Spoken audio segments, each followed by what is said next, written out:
Good afternoon, ladies and gentlemen. Today, we will talk about the hydrogen embrittlement in the gas environment, but it's a little bit from your talk and in the last day and this morning.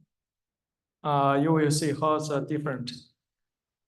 All right, so use the pipeline to transport hydrogen. I think it's worldwide interest. From this slide, you can see pipeline transport hydrogen, and we see lots of the examples in US and right now in European countries. There will be a building hydrogen pipeline network. And so right now, C and D, that's a pipeline hydrogen blending project in Canada and in Netherlands. And right now in China, Asia Pacific countries, there is lots of the initiatives. All right, so hydrogen embrittlement is one of the concerns, and in terms of the pipeline safety, when it's operated in the high pressure environment. And when we talk about the hydrogen embrittlement, and actually we have to realize they have the different modes. The first one, if the steel is soft and ductile, hydrogen going into the steel can cause the hydrogen blasting. So there you can see the photos on the top. And when the hydrogen combined with the stress, the cracking can also happen. We usually call it hydrogen assistant cracking, HAC. And finally, hydrogen can cause a reduction in the fracture toughness and the elongation. So all of them actually can be regarded as hydrogen embrittlement. So that's a very general term. Okay, if you review the hydrogen embrittlement research in the literature, I think you can also see lots of the testing available for your reference. And you can see the steel exposed in the hydrogen gas environment, and you can see lots of the stress and the strain curve measurements. Also have the fatigue testing and the fracture testing. So all of these results are very representative of the mechanical behavior of steel in hydrogen gas environment. At the same time, and they also reported work and to measure how many hydrogen go into the steel and the gas and exposure conditions. So the table on my right side is hydrogen charging in the gas environment. And you can see 120 bar hydrogen gas and the room temperature after 1 month. There is lots of different steels, and they showing you by the TDS measures and how much hydrogen go into the steel. At the same time, and we also read some literature, try to establish the relationship between the electrochemical hydrogen charging and the gas phase hydrogen charging. And if they found the relationship, and then they can use the electrochemical charging and to replace the gas phase. That's very good. And at the same time, you can see this is many researchers and use the Sievert's law and try to calculate the equilibrium hydrogen concentration in the steel, and it depends on the environmental hydrogen pressure. So all of them and will contribute to our understanding of the hydrogen embrittlement behavior and in the gas phase environment. That's good. If we summarize the literature, most of the literature, and I think you will find a very important thing. None of them, or very limited of them, and touch the very important step. How the hydrogen molecule H2 change into hydrogen atom H, and the hydrogen atom H will go into the steel. So this is the first step for hydrogen embrittlement to happen. So if this step does not happen, we don't need to do the hydrogen embrittlement research, right? So hydrogen embrittlement, everybody in this room knows, that's referred to the hydrogen atom. Hydrogen molecule cannot go into the steel. So that's why my research focused on the first step. And of course, I just summarized, not many people are doing the research for this step. Okay, that's it. So, and the hydrogen molecule cannot go to step I just mentioned. And then, is it possible the hydrogen molecule H2 automatically decompose into hydrogen atom H? Is this possible? And when we look at the thermodynamics for this reaction, I think your answer is low. Why is that? Because you can see for H2 change into H, you need to input lots of energy. So this reaction can happen at a high temperature, as high as 5,000 degrees C. But this does not apply for pipeline operations. At the same time, I also developed a thermodynamic model to calculate the delta G, that's Gibbs free energy. So under the given temperature and hydrogen pressure, we found the delta G is positive. So that's why from the thermodynamic data and this model, I will say this reaction cannot happen either. So that means when we use the steel pipeline to transport hydrogen, and the hydrogen gas cannot decompose spontaneously into hydrogen atom. Okay, so if your answer is H2 cannot go into H, then we don't need to do the research. So that means something must happen. And when we look at this slide, and we will see another different mechanism. We call it a dissociable absorption mechanism would happen. So that means the gas molecule, such as the H2 molecule, when the H2 absorbed on the steel surface, because of the charge transfer can happen between the hydrogen and the iron atoms. So the atomic and the charge transfer reaction can decrease the energy barrier for the deassociation of the H2. Then the H can be produced. So this is, we call it a dissociative absorption mechanism.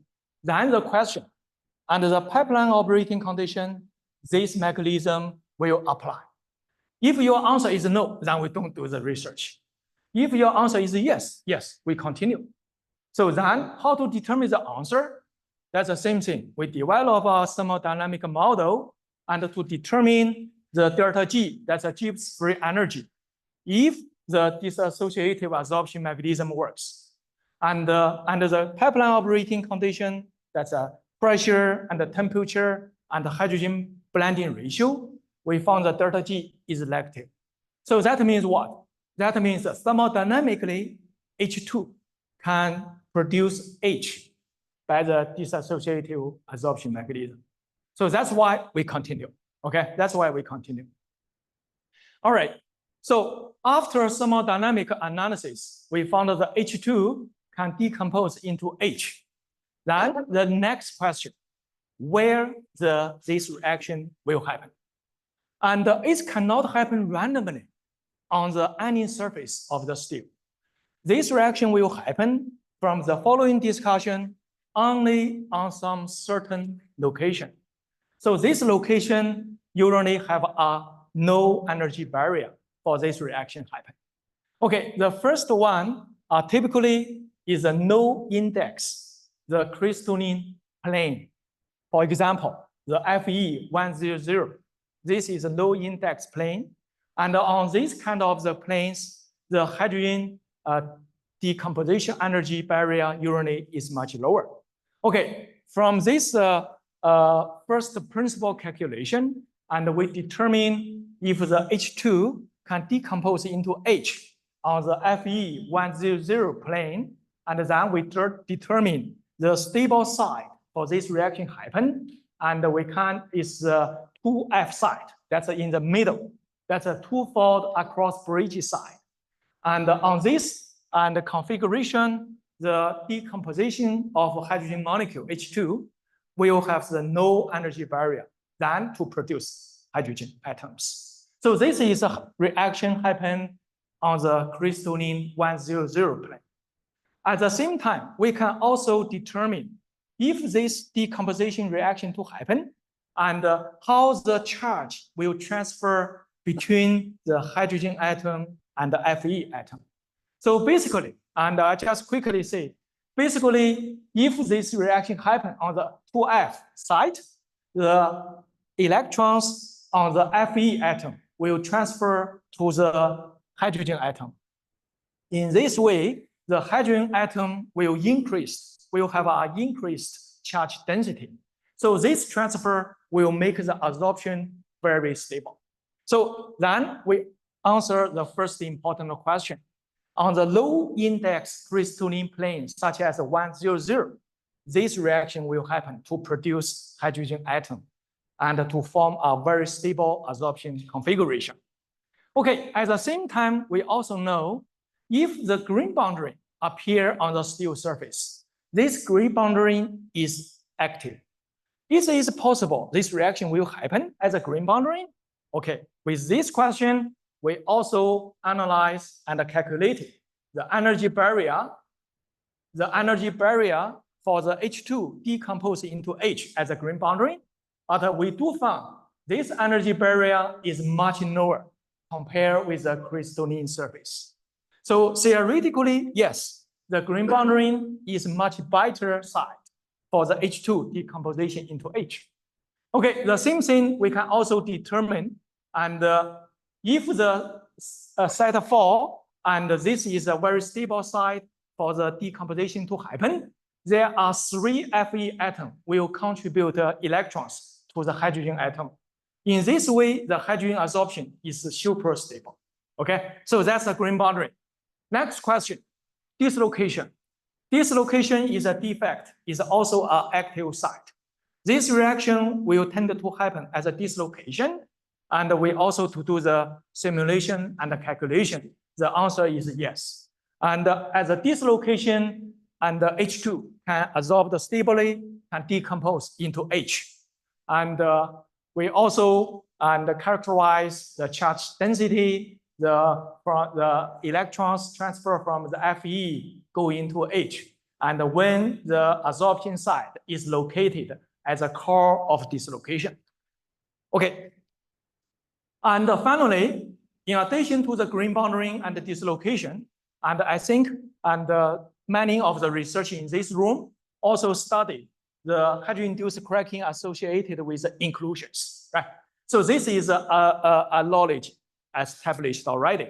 So the question is, when the hydrogen molecule adsorbed at the dislocation site, and it's possible to decompose into H? So that's a very important question to answer. And the same thing, we establish inclusion, aluminum oxide with a steel interface for the adsorption of the hydrogen. And finally, we established calculate the energy barrier for the H2 to decompose into H as a green boundary. We do find the energy barrier is much lower compared with the crystalline plane. You can see the comparison of the energy. Finally, we establish the charge density as a hydrogen atom because of the transfer of electrons from the Fe group. All right, because of limited time, I cannot explain too much. But from this summary and hydrogen molecule decomposition into H as a green boundary, as a dislocation, as an inclusion, and we can comment something about the gaseous hydrogen embrittlement. Firstly, no decomposition of H2 into H, hydrogen embrittlement will not happen. But we have determined this reaction potentially will happen under the pipeline operating conditions. And dissociative adsorption of hydrogen will happen at this site to generate hydrogen atoms. But at the same time, we also have to realize the impurity gases in the fluid, such as the oxygen-containing gases, and the oxide scale will inhibit this reaction. But we have lots of results, but I do not have time to include into this presentation. At the same time, and we realize this step is critical for hydrogen embrittlement. And why is it critical? Because this reaction will determine how much hydrogen will go into the steel. When we get the quantitative information, we can determine the threshold condition for the hydrogen embrittlement to happen. One of the threshold conditions is what? Is a concentration of hydrogen atom in the steel, okay, in the steel. So that's why it's very critical, all right? Okay, so this is my talk, and short, but I think it has important information. So because of the limited time, if you are interested in the first step, and we can continue to communicate. So that's my contact information. Thank you.